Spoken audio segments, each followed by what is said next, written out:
semuanya, nama aku Fahira, aku biasa dipanggil Vira. Aku sekarang menjadi mahasiswa semester 6 di Universitas Pembangunan Jaya.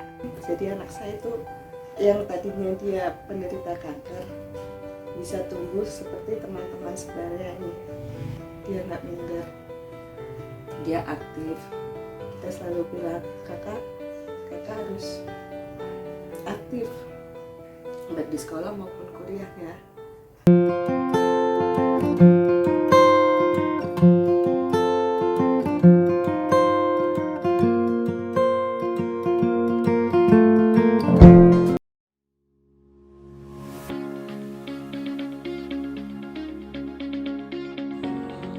Mungkin tidak ada yang menyangka, Fahira yang terlihat sehat seperti teman sebayanya, dulu pernah menjadi pasien kanker darah atau leukemia saat berusia 3 tahun. Perempuan kelahiran 9 Mei 2000 ini dinyatakan sembuh setelah menjalani kemoterapi dan pengobatan selama 5 tahun. Pada umur aku 3 tahun, aku pernah menderita sakit yang dianggap orang itu sebagai sakit yang parah atau sakit ganas, yaitu kanker leukemia ALL. Aku sekarang udah sembuh, aku masa pengobatan itu selama 2 tahun dan pemulihan itu selama 5 tahun. Fahira tumbuh menjadi anak yang aktif dengan segudang kegiatan.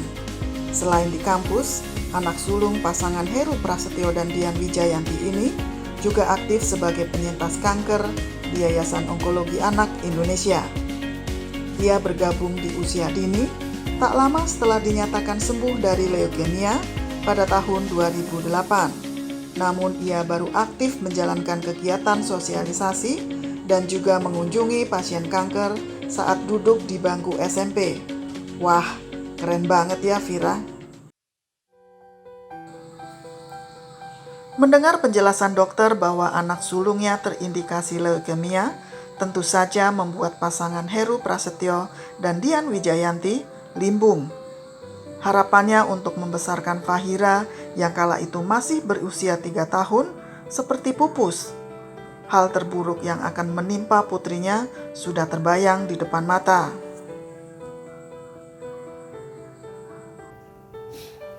Kayak mau cerita ke ibu saya itu, nanti ibu saya lebih drop masuk rumah sakit. Dan ibu saya waktu itu stroke mbak. Saya mau bilang nanti ibu lebih parah, saya nggak bilang nanti saya salah. Akhirnya saya telepon kakak, Mas, kalau bisa ke Jakarta ya. Ada apa? Nanti saya ceritain di sini. Saya di rumah sakit Fatmawati. Bapaknya waktu itu histeris. Belum lepas kekhawatirannya, Heru dan Dian harus memikirkan biaya pengobatan Fahira yang jumlahnya sangat besar. Hingga akhirnya mereka disarankan untuk mengajukan permohonan bantuan kepada Yayasan Onkologi Anak Indonesia. Yang susun tulangnya di belakang, yang sebelah itu nggak mau. Akhirnya dikasih ke Fahira. Bu, ini anaknya di BMP ya. Waduh, di BMP apa itu dok? Diambil susun tulangnya. Wah, diambil susun tulangnya. Padahal tetangga-tetangga bilang, Fir, nanti kalau anakmu diambil susun tulangnya jangan mau ya, nanti ada gini. Saya kan gitu. Terus kata Mas Heru bilang gini, udah bu, nggak apa-apa, demi sendiri Fira, katanya. Beruntung mereka mendapatkan dukungan semangat dari keluarga dan kerabatnya yang menguatkan untuk ikhlas mendampingi Fahira melakukan kemoterapi. Udah mbak, nggak apa-apa, ke Yayasan Onkologi Anak Indonesia aja, nanti dibantu kok, kata begitu. Karena kan pengobatan nggak cuma sebulan 2 bulan, ini berkepanjangan sampai 2 tahun, kata bilang gitu. Oh iya, makasih, nanti saya minta alamatnya ya. Udah, di situ uruslah bapaknya surat keterangan nggak mampu, karena untuk beli obat itu kan mahal ya mbak ya. Zaman waktu itu aja udah 600.000. Dan untuk pengobatannya juga, waktu untuk kemoterapi itu aja ya sekali 2 kali, jadi harus bertahap gitu, dimulai dari kemo yang masuk ke sumsum tulang belakang, kita ngikuti protokol. Jadi dari rumah sakit itu ada protokolnya gitu. Minggu pertama ini, minggu kedua, ketiga, keempat, dan seterusnya itu beda-beda. Di tengah proses pengobatan, banyak peristiwa menegangkan dan menyedihkan yang sulit dilupakan. Selama 100 hari, Dian tidak pernah meninggalkan Fahira selama mendapatkan perawatan di rumah sakit. 3 bulan itu kita mengikuti protokol, nggak mulus.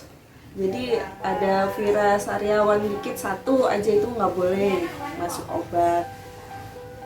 Dan itu sampai protokol yang rumah sakit habis itu kita ada di rumah sakit selama 100 hari.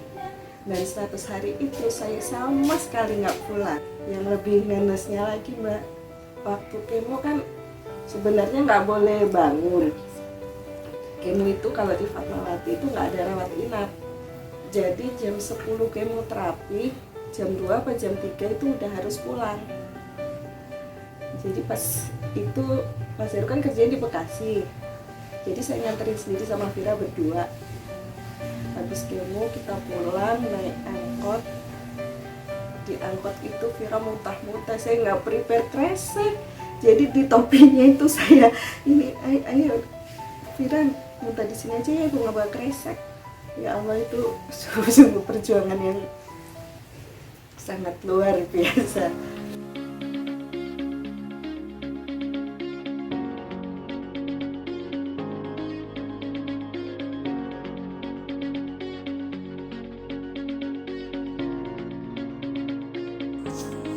Dalam setiap kesempatan, Fahira berusaha untuk memberikan motivasi baik kepada para penderita kanker maupun keluarganya agar tetap berpikir positif. Karena penyakit ini bisa disembuhkan asalkan mengikuti protap yang dianjurkan oleh dokter. Fahira saat ini merasa seperti dianugerahi kehidupan kedua. Sebagai bentuk rasa syukur, ia berkomitmen untuk aktif berkegiatan di Yayasan Onkologi Anak Indonesia dan mengisi waktunya dengan kegiatan yang bermanfaat. Silaturahmi gitu antar survivor, kita biasanya ada kegiatan yang namanya cancer camp, Tante. Dia itu biasanya kita keluar kota cancer camp ini.